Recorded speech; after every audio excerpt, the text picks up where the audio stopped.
Hello everyone. ನಿಮ್ಗೆಲ್ಲ ನೆನ್ಪಿದ್ಯಾ? ನಮ್ಮ school days ನಲ್ಲಿ ಒಂದೇ ಬೆಂಚ್ ಮೇಲೆ 5 ಜನ ಫ್ರೆಂಡ್ಸ್ ಕುತ್ಕೊಂಡು ಫ್ಯೂಚರ್ ಪ್ಲಾನ್ ಮಾಡ್ತಾ ಇದ್ವಿ.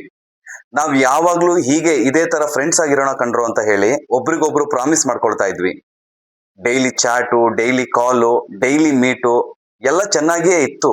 ಆದ್ರೆ ನಿಧಾನವಾಗಿ ಎಲ್ಲ ಬದಲಾಗ್ತಾ ಹೋಯ್ತು. ಒಬ್ಬ ಜಾಬ್ ನಲ್ಲಿ ಬಿಸಿ, ಇನ್ನೊಬ್ಬ ಲವ್ ನಲ್ಲಿ ಬಿಸಿ, ಮತ್ತೊಬ್ಬ ಫ್ಯಾಮಿಲಿನಲ್ಲಿ ಬಿಸಿ.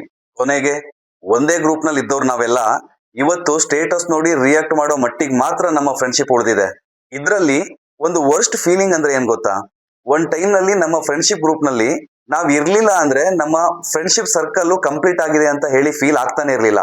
ಆದ್ರೆ ಇವತ್ತು ನಾವ್ ಇಲ್ಲ ಅಂದ್ರೂ ಕೂಡ ಹ್ಯಾಪಿಯಾಗಿ ಕಂಟಿನ್ಯೂ ಆಗ್ತಾ ಇದೆ. ಹಾಗಂತ ನಮ್ಮ ಫ್ರೆಂಡ್ಶಿಪ್ ಏನು ಬ್ರೇಕ್ ಆಗೋದಿಲ್ಲ, ಆದ್ರೆ ನಿಧಾನವಾಗಿ ಡಿಸ್ಟೆನ್ಸ್ ಕ್ರಿಯೇಟ್ ಆಗುತ್ತೆ.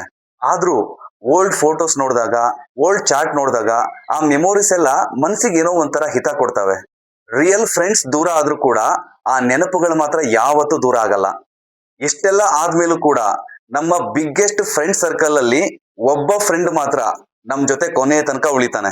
ಅದಕ್ಕೆ ಹೇಳ್ತಾ ಇದ್ದೀನಿ, ಕೆಲವರು ಫ್ರೆಂಡ್ಸ್ ಲೀಸ್ಟ್ ನಲ್ಲಿ ಇರ್ತಾರೆ, ಆದ್ರೆ ಒಬ್ಬ ಫ್ರೆಂಡ್ ಮಾತ್ರ ಕೊನೆಯ ತನಕ ಹಾರ್ಟ್ ನಲ್ಲೇ ಉಳ್ಕೋತಾನೆ. ಆ ನಿಮ್ಮ ಬೆಸ್ಟ್ ಫ್ರೆಂಡ್ಗೆ ಈ ವಿಡಿಯೋವನ್ನ ಶೇರ್ ಮಾಡಿ.